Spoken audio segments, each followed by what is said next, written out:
Learning English. Picture this.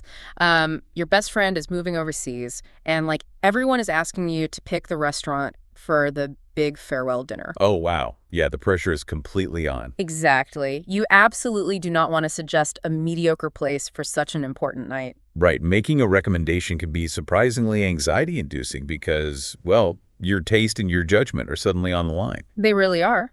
Welcome back to Radio Aikiwa Quick Recap by Noelia, Lesson 77. Speaking patterns. Making a recommendation. So today's mission is to master the art of recommending things in English. Moving from confident declarations to gentle nudges so you can always strike the perfect tone. Yeah. Let's start with absolute certainty. What do you say when you have zero doubts about your choice? Here's the key sentence. If it's her last meal, I recommend sushi yamaga. One more time. Listen closely. If it's her last meal, I recommend sushi yamaga. This is your conversational anchor. When you use the verb recommend in the simple present tense, you establish a firm, immovable position. Right. It's not a suggestion that leaves room for debate. You are, planting your flag. Exactly. And the mechanism here is crucial. The simple present tense strips away any hesitation or qualifying words. Yeah, you aren't saying, I would recommend, or maybe I might recommend. You just drop the anchor. Yeah. I recommend. Because of that directness, it creates absolute trust. The listener feels completely reassured by your confidence, right? Totally. They don't have to second-guess the choice because you have taken all the guesswork out of it. But what if you aren't 100% confident? Or what if you just want to warn someone without sounding bossy? We need to soften the approach. Here's the first phrase. You might want to save your work before the update. Things occasionally get lost when the system restarts. One more time. Pay attention to the tone here. You might want to save your work before the update. Things occasionally get lost when the system restarts. This is how you gently tap the brakes instead of slamming on them. You are offering a friendly warning without being the bad guy. Yeah, because it operates on human psychology, not just grammar. Right. By saying, you might want to, you completely remove the pressure of a command.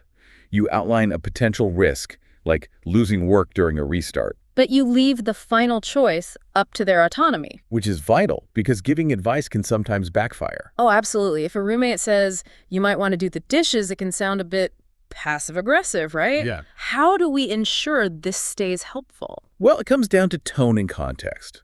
When used sincerely, you might want to bypass the listener's natural defenses. So they don't feel cornered. Exactly. They feel informed, making them much more likely to actually take your advice. Okay, so recommend is the anchor and might want to is the brake tap. What about when someone is completely paralyzed by indecision? When they just need the ultimate safe bet. Here's another. Get her flowers. You just can't go wrong with them. One more time. There we go. Get her flowers. You just can't go wrong with them. This acts as an ironclad social guarantee. Yes, and the contrast here is fascinating. We just looked at a cautious warning, but this phrase provides pure, unadulterated reassurance. You use this when someone is struggling to choose. They don't need a warning, They need a foolproof safety net. Right. Saying you can't go wrong with something removes the burden of choice from their shoulders. It points them toward a classic, time-tested option that practically guarantees a great result. We see this play out constantly when navigating overwhelming hobbies, too. Here's today's scene.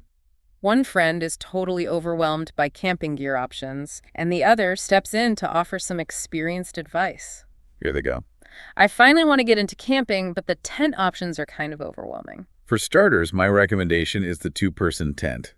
It's light enough for one person to carry and still roomy inside. You'll appreciate the space even solo. Huh. I figured a solo one would make more sense for me. You'd think so, but they get cramped fast once your bag's in there, too. This is so much better than just blurting out, buy the two-person tent. Right.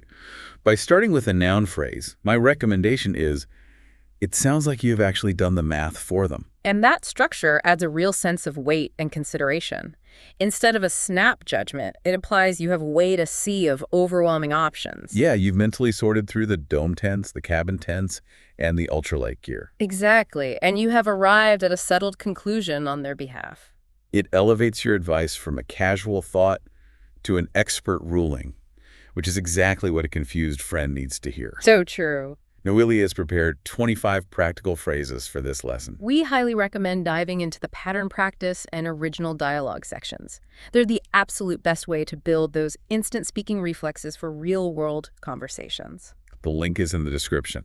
And before we sign off, here's something to think about. Next time you're about to give advice, ask yourself, does this person need an anchor of certainty or just a gentle nudge in the right direction? Yeah, the phrase you choose might just dictate whether they actually listen to you. Catch you next time.